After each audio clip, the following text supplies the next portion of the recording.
2027ರ ಹರಿದ್ವಾರ ಅರ್ಧ ಕುಂಭಕ್ಕೆ ಸಿದ್ಧತೆಗಳ ನಡುವೆ ಈಗ ಒಂದು ಪ್ರಮುಖ ಆಡಳಿತಾತ್ಮಕ ನಿರ್ಧಾರವನ್ನ ತೆಗೆದುಕೊಳ್ಳುವಂತಹ ಸಾಧ್ಯತೆ ಇದೆ.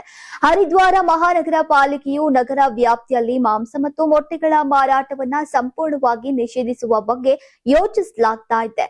ಏಪ್ರಿಲ್ 6ರಂದು ನಡೆಯಲಿರುವಂತಹ ನಿಗಮ ಮಂಡಳಿ ಸಭೆಯಲ್ಲಿ ಈ ಕುರಿತು ಪ್ರಸ್ತಾವನೆಯನ್ನ ಮಂಡಿಸಲಾಗುತ್ತೆ.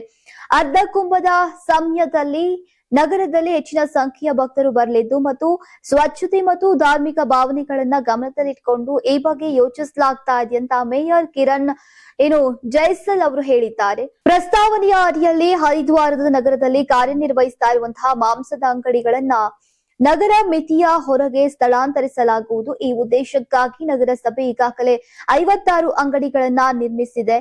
ಈಗ ಅವುಗಳನ್ನ ಇನ್ನೂ ಕೂಡ ಹಂಚಿಕೆ ಮಾಡಲಾಗಿಲ್ಲ. ಇನ್ನು ರೆಸ್ಟೋರೆಂಟ್ಗಳಲ್ಲಿ ಮಾಂಸ ಮತ್ತು ಮೊಟ್ಟೆಗಳ ಮಾರಾಟದ ಮೇಲಿನ ನಿಷೇಧ ಕೂಡ ಒಳಗೊಂಡಿದೆ.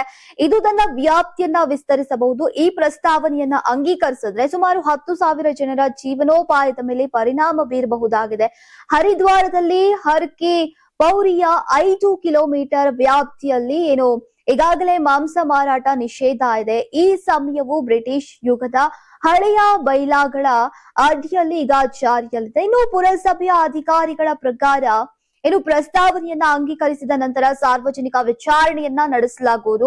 ಅಲ್ಲಿ ಸಾರ್ವಜನಿಕರು ತಮ್ಮ ಆಕ್ಷೇಪಗಳನ್ನ ನೋಂದಾಯಿಸಬಹುದಾಗಿದೆ. ಇನ್ನು ನಂತರ ಪ್ರಸ್ತಾವನೆಯನ್ನ ಗೆಜೆಟ್ ನಲ್ಲಿ ಪ್ರಕಟಿಸಲಾಗತ್ತೆ ಮತ್ತು ಜಾರಿಗೆ ತರಲಾಗತ್ತೆ. ಇದು ಸುಮಾರು 2 ತಿಂಗಳನ್ನ ತೆಗೆದುಕೊಳ್ಳುತ್ತೆ. ಇನ್ನು ಪ್ರಸ್ತಾವನೆ ಅಂಗೀಕೃತವಾದಂತಹ ನಂತರ ಸಾರ್ವಜನಿಕ ವಿಚಾರಣೆಯನ್ನ ನಡೆಸಲಾಗುವುದು ಮತ್ತು ಆಕ್ಷೇಪಗಳನ್ನ ಆಹ್ವಾನಿಸಲಾಗುವುದು. ನಂತರ ಗೆಜೆಟ್ ಪ್ರಕಟಣೆಯ ಮೂಲಕ ಜಾರಿಗೆ ತರಲಾಗುವುದು. ಇನ್ನು ಈ ಪ್ರಕ್ರಿಯೆ ಸುಮಾರು 2 ತಿಂಗಳುಗಳನ್ನ ತೆಗೆದುಕೊಳ್ಳಬಹುದು ಅಂತ ಅಧಿಕಾರಿಗಳು ತಿಳಿಸಿದ್ದಾರೆ.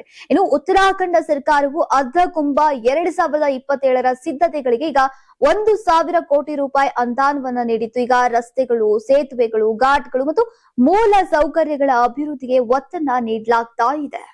ನೀವು ಸಣ್ಣ ಆಗ್ಬೇಕಲ್ವಾ? ಅದು ಒಂದು ಉತ್ತಮ ಆಹಾರದಿಂದ ಸಣ್ಣ ಆಗ್ಬೇಕಲ್ವಾ? ಪ್ರತಿದಿನ ನಮ್ಮ ಜೀನಿ ಸ್ಲಿಮ್ ನ ಯೂಸ್ ಮಾಡಿ ಯಾವುದೇ ಸೈಡ್ ಎಫೆಕ್ಟ್ ಇಲ್ದಂಗೆ ನೀವು ಸಣ್ಣ ಆಗ್ತೀರಾ.